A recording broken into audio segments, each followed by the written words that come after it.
Commander Trell of the Galactic Survey Corps stared at the holographic display with all 6 of his eyes widened in disbelief. The data coming in from Earth simply could not be correct. "Run the analysis again," he ordered his science officer. "Officer," Lim tapped at the console with her tentacles. "Sir, I have run it 7 times. The results are consistent. Earth is, well, it defies classification." The survey ship had been orbiting Earth for 3 standard cycles, collecting data as part of the routine assessment of potentially habitable worlds. But there was nothing routine about Earth. "Begin recording the official assessment," Trell said with a sigh. "Earth presents as the most contradictory death world yet encountered," he dictated. "The planet is simultaneously too hostile for intelligent life to evolve, and yet paradoxically has produced one of the most resilient species in the known galaxy." Trell paused, collecting his thoughts as he stared at the blue-green orb on the view screen. First anomaly: the oxygen levels. At 21%, the atmosphere is highly combustible and corrosive. Most civilized worlds maintain oxygen at safe levels below 10%. Earth organisms not only tolerate this toxic environment but require it. Officer Lim added a note. The humans actually breathe this poison deliberately. They fill their bodies with it. Second anomaly: water, Trell continued. Approximately 71% of the planet is covered in a substance that can dissolve rock, conduct electricity, and drown air breathers. Yet humans deliberately immerse themselves in it for recreation. The bridge crew exchanged glances of horror. Third anomaly: temperature ranges. Earth experiences variations from 88 degrees to 58 degrees in the measurement system humans call Celsius. Most sentient species require temperature stability within a 15-degree range. Humans not only survive but thrive across a 146-degree variance. Trell walked to the observation window, looking down at the bizarre world below. Fourth anomaly: gravity. At 9.8 meters per second squared, Earth has gravity nearly 30% stronger than galactic standard.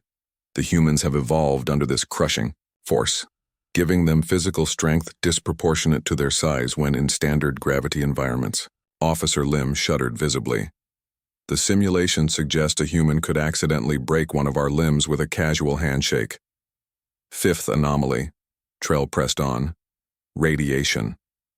Earth orbits an unstable G-type star that regularly bathes the planet in harmful radiation.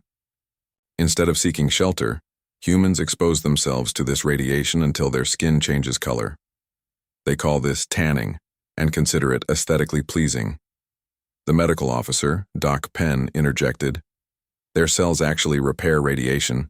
Damaged constantly, it's as if their DNA evolved under assault. Trell nodded grimly. Sixth anomaly, their diet. Humans consume substances that would kill most sentient species. They deliberately ferment liquids until they become toxic, then drink them for pleasure. They season their food with chemicals that cause pain receptors to fire, capsaicin, for example, and consider this enjoyable.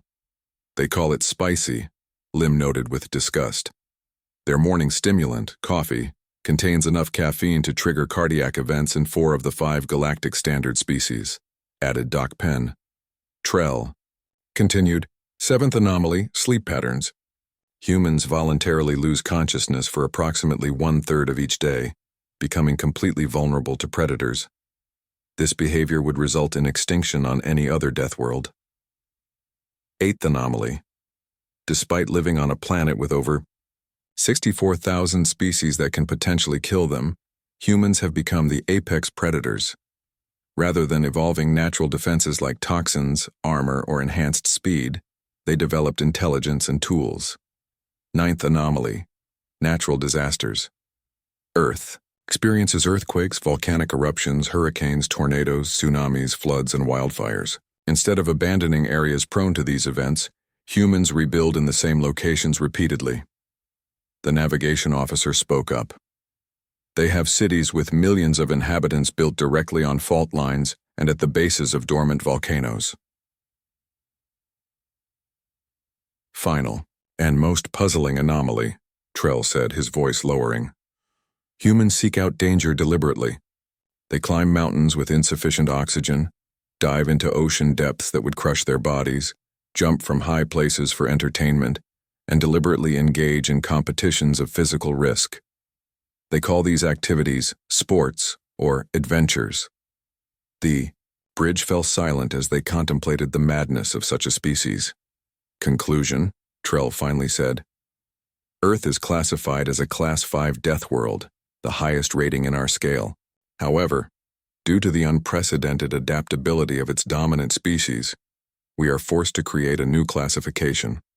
Earth is hereby designated the galaxy's first and only Class X Deathworld. Officer Lim looked troubled. Commander, what about the Galactic Contact Protocol? Do we initiate first contact? Trell stared at the view screen for a long moment. Negative. The protocol assumes rational species with normal survival instincts. Humans lack both. A species that thrives in conditions that would kill any normal life form, that seeks out danger rather than avoiding it, and that can survive what should be lethal by all standard metrics. Such a species cannot be approached using standard protocols. What do we do then? Asked Doc Penn. We place a warning buoy at the edge of this solar system, Trell said firmly. Standard quarantine procedure, but with a unique designation. Earth is not dangerous because it's hostile. It's dangerous because it has produced a species that treats the impossible as merely inconvenient. As the survey ship prepared to depart Earth orbit, Trell added a personal note to the official record.